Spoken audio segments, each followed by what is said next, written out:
Hello friends, welcome back to Rank and File, where today we're talking about some of the scariest dictators to ever hold power. These 10 dictators take ruling with an iron fist to a whole new level.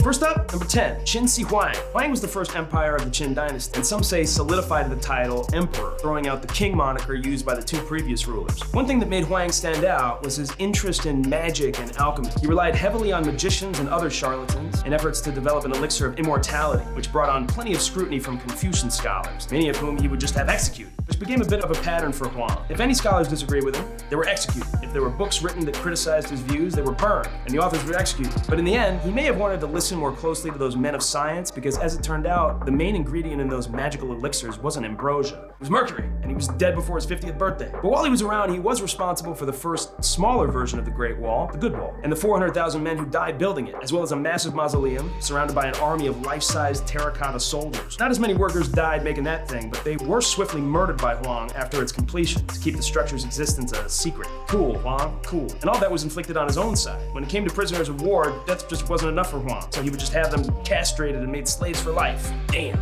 Number 9, Genghis Khan. This medieval dictator had that kind of sad, tragic backstory that tends to shape many of these evil villains. His father, the chief of the tribe, was poisoned to death when Khan was only 9. The fatherless boy was raised in poverty by his mother, who taught him the importance of strong political alliances. And while he was captured by his father's former allies for some time, he escaped and began to unite the Mongol tribes on his own. He then proceeded to conquer much of China and Central Asia, and his methods were, heartless, to say the least. The dictator killed civilians en masse more than once, including a massacre of over 10 million people in the Khwarezm Empire. And Khan's been dubbed the OG psychological warlord, summoning the surrender of various cities and waiting patiently while his warriors slowly massacre surrounding villages until his target succumbs to the pressure. And when he did get a surrender, like at the city of Merv in modern-day Turkmenistan, he reportedly sat on a golden throne while the soldiers were ordered to dispatch 300 villagers at his feet. The history books tally the death toll at Merv to be over 700,000. When you do the math on Genghis Khan's total body count, some calculations show he obliterated half the world's population during his 20-year reign. And on that note, Genghis had so many wives and concubines, historical reports reflect that after his death, about half of the world's male population that he didn't murder were his direct descendants. Talk about a lover and a fighter.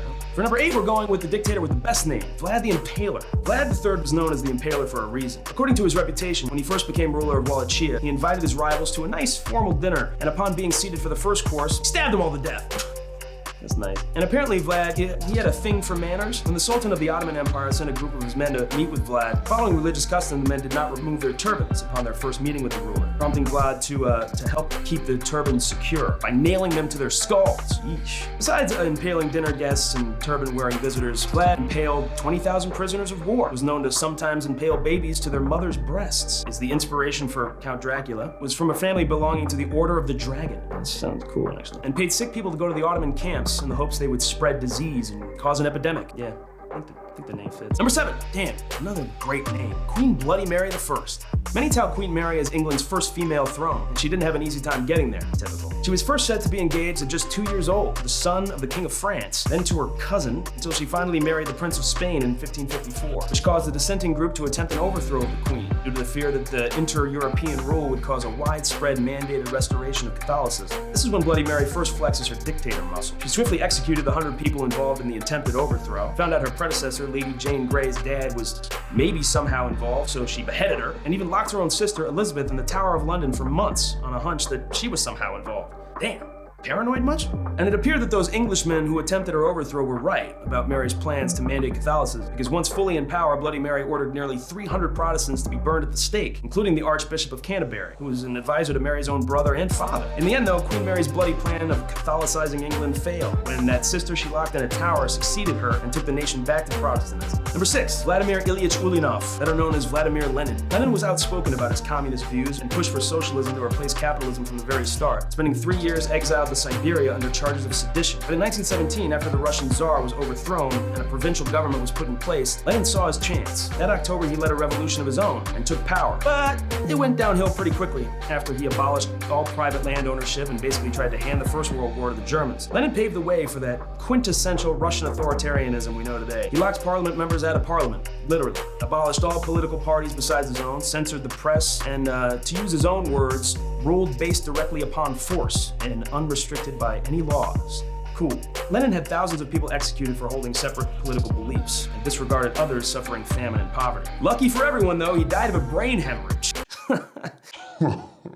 opening the door for his successor, which brings us to Joseph Stalin. Whoops, the fifth notorious dictator on our list. You'd hope that after famine and despair, Lenin's following act would give the Russian people some hope and happiness, but Stalin wasn't any less terrible. He's widely regarded as one of the most dangerous totalitarian leaders in history. First, his 5-year plans contributed to even more widespread famine. Then he began the Great Purge to rid Russia of the so-called enemies of the working class. Over 1 million people were imprisoned, with over 700,000 executed. He was also responsible for mass repressions, deportations, and ethnic cleansing. In his campaign to industrialize Russia, people were forced into dangerous factory jobs with terrible working conditions, with those who refused killed on the spot. By the time the campaign was over, 5 million Russian citizens were dead. And honestly, we would need to dedicate an entire one of these listicles just to make a dent in Stalin's 30 years of atrocities, but for now, take it from me. He was a big dick. Take it. Number 4, Benito Mussolini. That's Wario. Oh.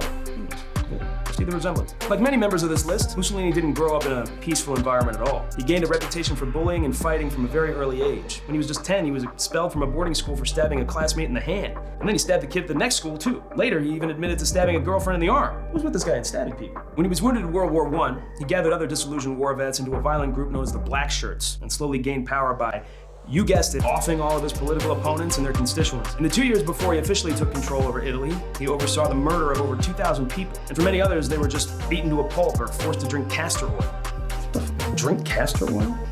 Mussolini was kind of the OG original gangster, the OG.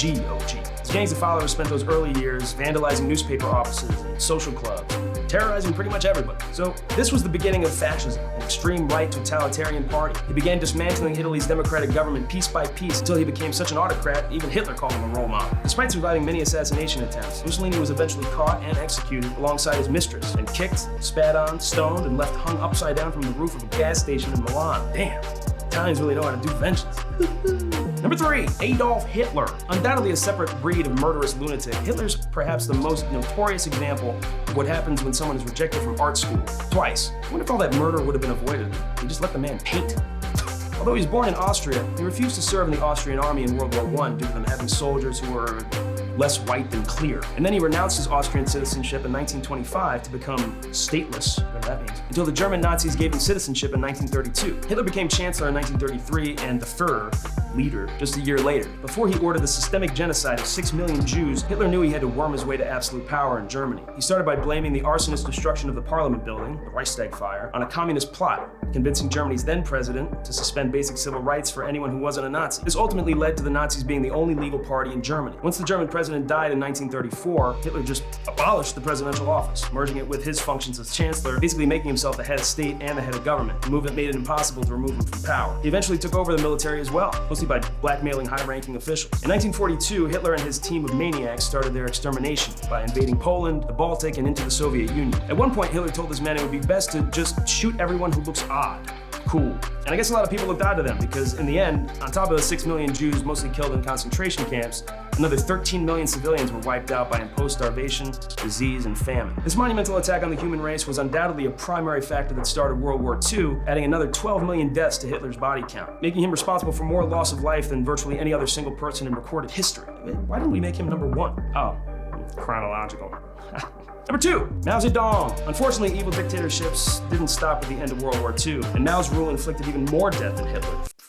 Really? He was an influential communist leader, known for his political intellect and diligent strategies. No surprise that his regime was also totalitarian and repressive. He ordered the destruction of many religious and cultural artifacts, took control over all industry and agriculture, and snuffed out any opposition or dissent, often by burying people alive.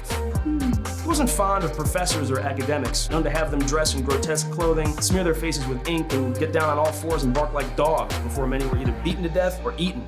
Eaten? His harsh policies encouraged forced labor and led to the death of over 40 million people through starvation and mass executions. And that brings us to number 1. Thank God, because I need a drink. General Idi Amin Dada. General Amin overthrew Uganda's government in a military coup, instating himself as the new president. Almost overnight, he became known for his cruelty. Also dubbed the Butcher of Uganda, his rule was exceptionally immoral and murderous. He started by just expelling Uganda's entire Asian population, because God told him to, resulting in the collapse of the economy, as manufacturing, agriculture, and commerce suddenly had no workers. Smart. And before his rule was over, somewhere between 100 and 500,000 people were killed by his command. And not just killed, but butchered. Amin was known for mutilating the dead bodies of his victims, removing organs, dismembering body parts, and even eating their flesh. Damn. No respect. So which dictator do you think is the most terrifying? Let us know in the comments. Be sure to like and subscribe. See you next time, Rank and File.